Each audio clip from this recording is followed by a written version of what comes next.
I think happiness is just an emotion. I think that the people that choose to chase happiness will always end up disappointed, because life is about experiencing a wide range of emotions. I'm not here to just be happy all the time, and people that assume that life is about being happy all the time, or that they're only going to work when they feel like working, or they're only going to, push towards their dreams when they feel like it, when they have a good mood, are the people that end up failing and end up very, very unhappy. Because you can't necessarily, what happens today if your mother dies? What, you're going to be happy for the next week? No, you're going to be devastated. You're going to be extremely sad.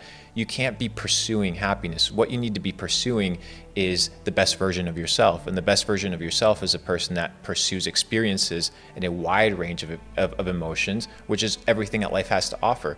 The people that produce real value, they have to show up every day. And if you have value to provide, then you can find purpose.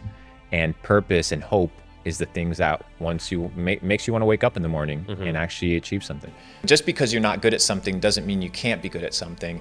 And any person that wants to be a master must be willing to be a fool at first. And most people just are not willing to be a fool. They're not willing to be ridiculed. They're not willing to be seen as somebody that is still in the process of development. And I'm okay with being ridiculed and laughed at, because at the end of the day, I'm just another guy. If you want to thrive, you need to be able to go back to the food that is organic, clean, and designed to nurture you. It'll change your life. Change your diet, it'll change your life. Seneca famously said, "Only the educated are free." Self-education, whatever that looks like for you, is the single most important ingredient to live a life of freedom. I have two that I would recommend on a daily basis that people read. One is the book of Proverbs, which is written by King Solomon. It's 31 chapters. You read one chapter a day. It has a couple verses.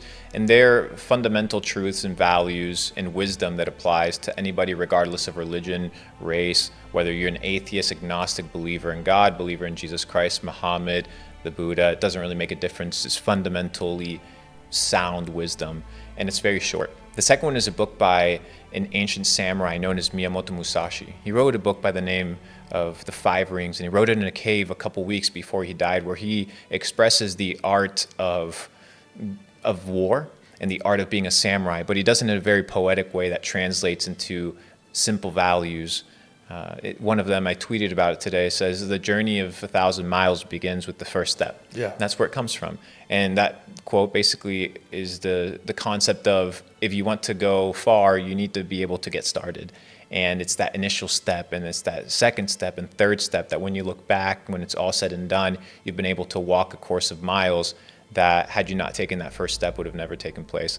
You need to be able to cleanse your vessel, cleanse your environment, and it'll impact the inside, impact your mind in a very big way. It all connects. Your spirit, your spirituality connects to your mindset connects to your physique connects to your spirit. It's all in symbiosis. It all works together. If you neglect one thing, you will definitely feel the impact on the other areas of life.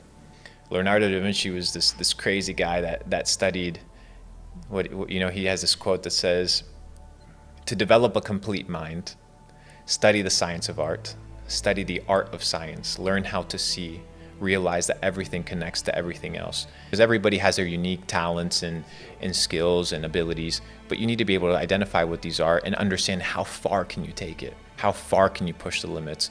And if you don't feel like you can, what you need to do in a very simple format is begin trying and start developing the good habits in the small ways, because how you win is by developing trust in yourself. This concept of self-education, and you know where you want to go in life, then nothing's going to stop you. Most people are directionless, bro. Most people don't know where they're going. They don't know what they want in life, so they have to look at somebody else to guide them. For the people getting started, one is find a mentor, somebody has gone the path that you want to go, and follow them. Two is do not compare yourself to other people that are farther along the journey and assume that you're going to get there overnight. Once again, the killer of joy is comparison. You need to run away from that. And finally, you need to understand that you must be willing to sacrifice who you are today for who you want to become tomorrow. You can't become the best version of yourself unless you're willing to neglect who you are today. The bad habits, the bad friendships, the bad relationships, the bad ideas, the bad mindset. Because if you want to become a millionaire, if you want to become a person that's successful, if you want to develop a better physique, it will require sacrifice. And if you want to get to the next level, it'll cost you. There is a price to success. It hurts because you're going to pay the price regardless of life. you will pay the price of discipline and hard work, or you will pay the price of regret. So there's definitely a lot of government intervention when it comes to controlling the narrative, because if you control the narrative, you control reality, because the narrative equals perception, and perception is what everybody kind of bases their worldview on. So at the end of the day, I think the most important thing is critical thinking for yourself, and evaluating the facts at hand, and understanding that most people don't have the best interest in mind for you. They have their own interest and their own agenda. So you need to ask yourself, what is the source of information? Who is the originator of the source of information? What's the origin point? And are they telling the truth? And you evaluate it through cross-referencing information. Presidents win elections off of 51% popularity. The other 49 hate their guts. You don't have to have everybody love you. If your goal is to be loved by everybody, then you're going to get lost in the sauce, and you're going to not really understand how to be happy, because not everybody's going to agree with you. Not everybody's going to like you. And at the end of the day, it doesn't really make a difference.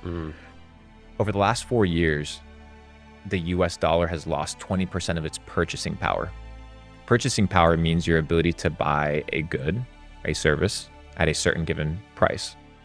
So let's say you had $10,000. 4 years ago, you would have been able to buy something. Today, you would need $12,000 in order to buy that exact same thing. But you don't have that extra $2,000. So you have to work extra in order to generate that money, in order to generate your ability to purchase said thing. What I like to call these glitches, right? These people that resonate with a message of authenticity, a message of a life where you don't have to censor yourself every time you open up your mouth, a life of deep freedom where you can believe whatever it is that you want to believe. You can do whatever it is that you want to do, as long as it doesn't hurt or affect another person, is what I'm rooting for. And if we can band enough people together behind that, then I think it's an unstoppable force.